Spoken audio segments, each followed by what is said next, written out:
A segunda questão, vai discutir, eu e você estamos pensando no mercado chinês e indiano. O que acontece com o mercado chinês e o mercado indiano? O aumento do consumo da proteína na população urbana. Aumento exponencial. E o Brasil tem condições de ter uma estratégia, que nós não precisamos concordar, eu e você, de ter acesso àquele mercado de proteína.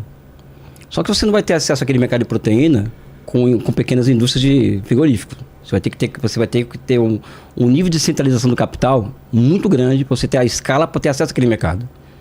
Tá? Então, a política de campanhas nacionais, no que cerne a JBS, etc., não é equivocada.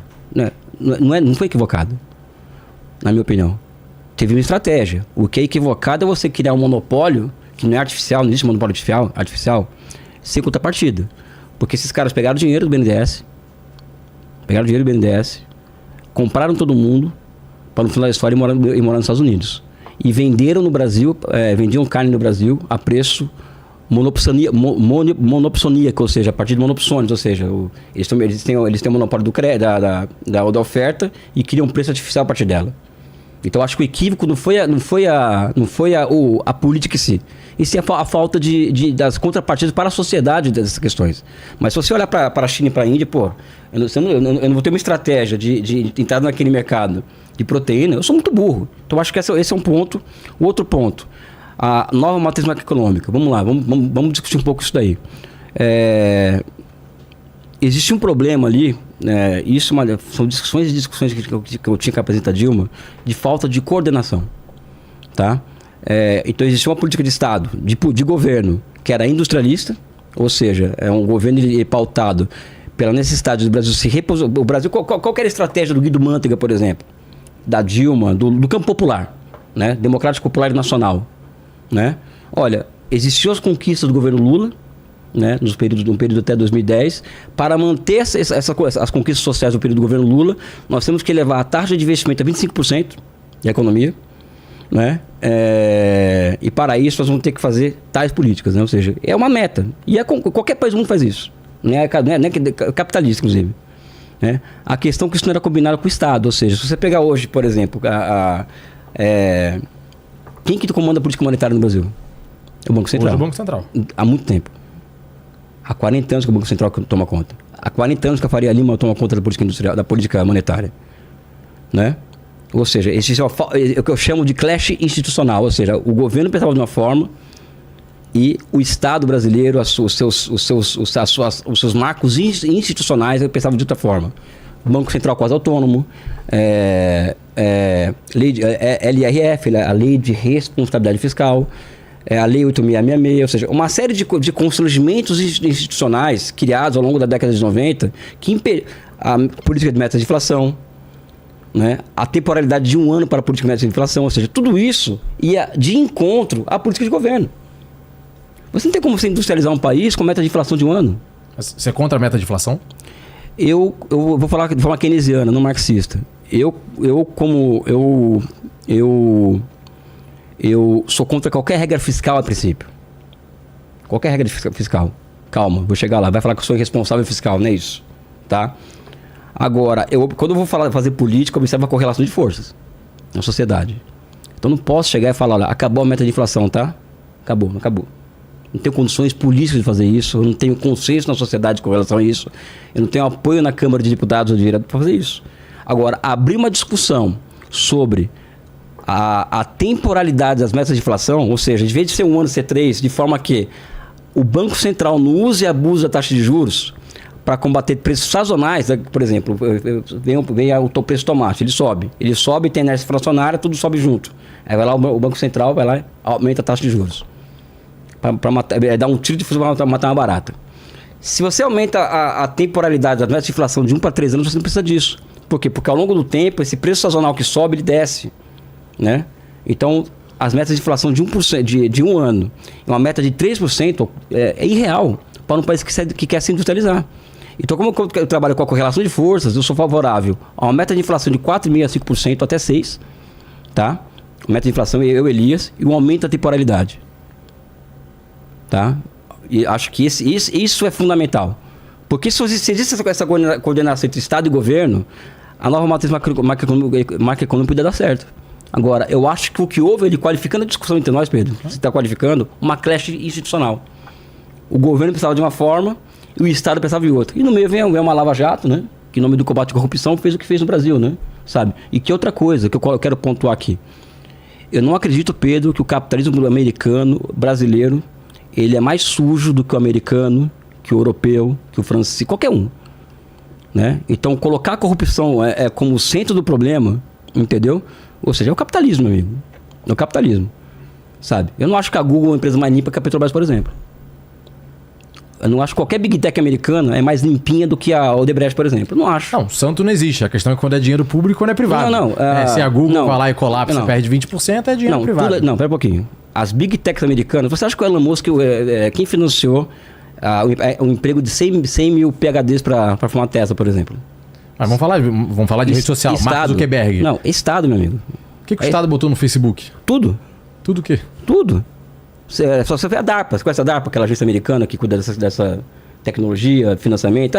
O BNDES para alta tecnologia. A DARPA entrega tudo para eles. Não, você tem uma linha de financiamento não significa que ele criou o Facebook. Não, o Facebook, essas grandes redes chegaram nesse tamanho. Pedro, eu e você, acho que você é mais do que evidente, né? Elogiando o Pedro. Temos inteligência suficiente para montar um bom negócio.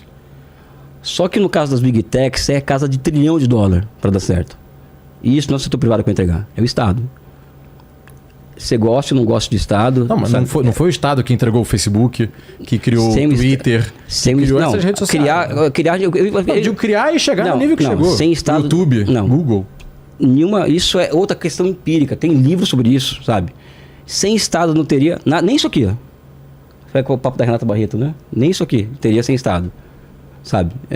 Se existe um lugar, por exemplo, em que o Estado opera abertamente, talvez mais do que na China, inclusive, opera abertamente a partir das compras governamentais e muda de forma significativa os chamados preços relativos ao Estado americano, a partir do quê? Das compras governamentais.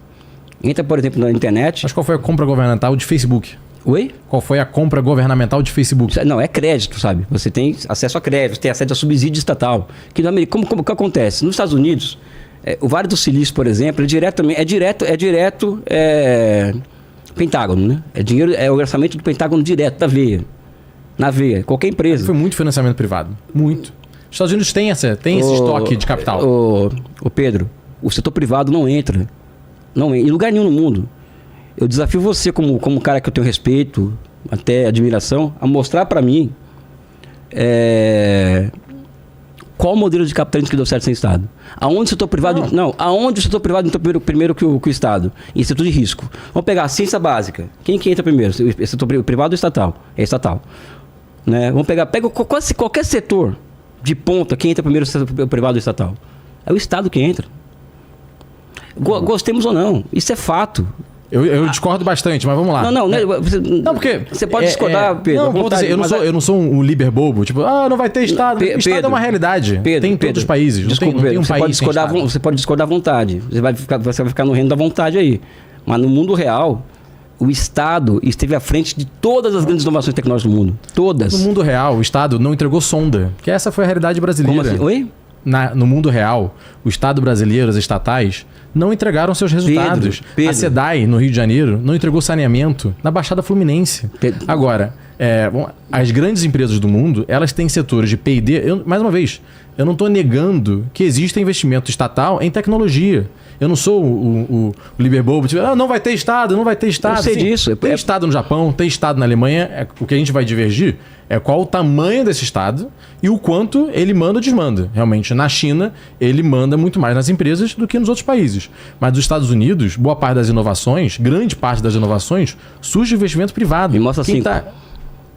Google, Amazon, mostra assim. As empresas de telecomunicações, quem faz as torres em cima dos prédios, quem faz as torres de 5G... Prova para mim que o capital inicial delas foi privado. Prova o quê? Prova para mim que o capital inicial delas, os primeiros 100 milhões de dólares dessas empresas vieram do setor privado. Não precisa ser os 100 primeiros milhões? Não, 1 milhão... Começa com os primeiros... isso é fácil. Venture Capital. Você vai aqui na Faria Lima, eu tenho amigos, você certamente tem amigos também, dezenas de startups que hoje são razoavelmente grandes e estão crescendo, que captaram seus primeiros investimentos aqui na Faria Lima de Venture Capital. O Japão, você vai pegar a poupança privada que tem, e até por isso a taxa de juros é lá embaixo, né? A gente está falando de uma taxa de juros de 0,25, de 0,5, né? Que até é meio irreal a nível mundo, mas o Japão consegue se sustentar dessa forma, é graças a uma grande poupança privada. As pessoas guardam dinheiro e você vê, mesmo quando o Estado muitas das vezes faz esses empréstimos, é com dinheiro que foi poupado de forma privada, como é o caso do Japão. E outro caso, Venture Capital, em massa, dinheiro privado que investe e coloca. Pedro, a poupança, ela não é o pressuposto de investimento, né? Por que existe poupança? Porque existe renda, né? E renda é função de investimento. Investimento é a criação de moeda. Não é poupança privada. É criação de moeda. Tá? E Estados Unidos é criação de moeda. Isso aí desculpa, mas você gasta o que você tem? Você não tem? Não. É básico. Você vai investir, você vai criar renda, você cria poupança. Vai poupar? A poupança é pressuposto de investir. O investimento é pressuposto da poupança. Né? Ou seja, a renda é o pressuposto da poupança. Isso vem com investimento, isso vem com criação de moeda. Ou seja, a história do capitalismo, por exemplo, a partir da Alemanha principalmente, aliás, a Inglaterra transforma a dívida pública em uma arma política, é dívida pública, é título público, né? É criação de moeda. Né? A Alemanha é a mesma coisa, ou seja, o Gershon Krohn, que é um antissoviético maluco, mas é um historiador econômico, o maior historiador econômico do ponto de vista, e fala abertamente, ou seja, o capital financeiro estatal foi fundamental para o processo de desenvolvimento de países como a Alemanha. Alemanha, entendeu? Japão nem se fala. É criação de moeda fiduciária. E Estados Unidos nem se fala. E startup, só sabe quais são aquelas que sobrevivem no final? Aquelas que quando chega num tempo em que elas vão se impor, o Estado vai lá e segura elas. Começa a fazer encomenda a essas empresas. Então é um grau de maturação industrial, é um grau de maturação institucional em que em algum momento o Estado, para que essas empresas sobrevivam, vai ter que entrar com muita força. No caso dos países capitalistas centrais, é $1 trilhão. Né? Ou seja, a pessoa fala que a China é um capitalismo de Estado. O capitalismo é estatal. O capitalismo é uma criação estatal. A moeda é uma criação estatal. O mercado é uma criação estatal. O mercado, quando eu falo, as suas instituições. Então, você não é liberal, você está muito longe disso. Mas não existe o andamento, o processo de amadurecimento e o processo de espraiamento de inovação tecnológica sem um amplo apoio do Estado. Isso é um fato. Eu, por exemplo, se eu tivesse dinheiro, por exemplo, para investir numa empresa, investir em algo, cara, eu nunca que eu ia colocar dinheiro em algo que eu não tenho ideia. Essa história de que o cara, o empreendedor é aquele cara que tem aversão ao risco, isso é mentira, isso. Isso é mentira. Os grandes empreendedores da história do capitalismo, eles foram o que eles foram por garantias estatais. Vamos pegar Steve Jobs, pega todos eles, são todos gênios, tá? Eu concordo com você. Eles tiveram a ideia. O capitalismo americano é genial. O capitalismo americano, que é o capitalismo que nasce da pequena produção de mercadorias, aquele de baixo para cima, né, que é diferente do alemão, que é de cima para baixo, o japonês que é de cima para baixo, é espetacular de estudar aquilo ali. É um capitalismo que eu acho espetacular de copiar, inclusive. Só que é o seguinte, a história desse capitalismo é Estado, né? E o tal do dinheiro privado que você está colocando que é poupança, não é poupança, é criação de moeda estatal, fiduciária. Entendeu? A poupança não... Sabe? Não. Enfim, é uma discussão que... Só para...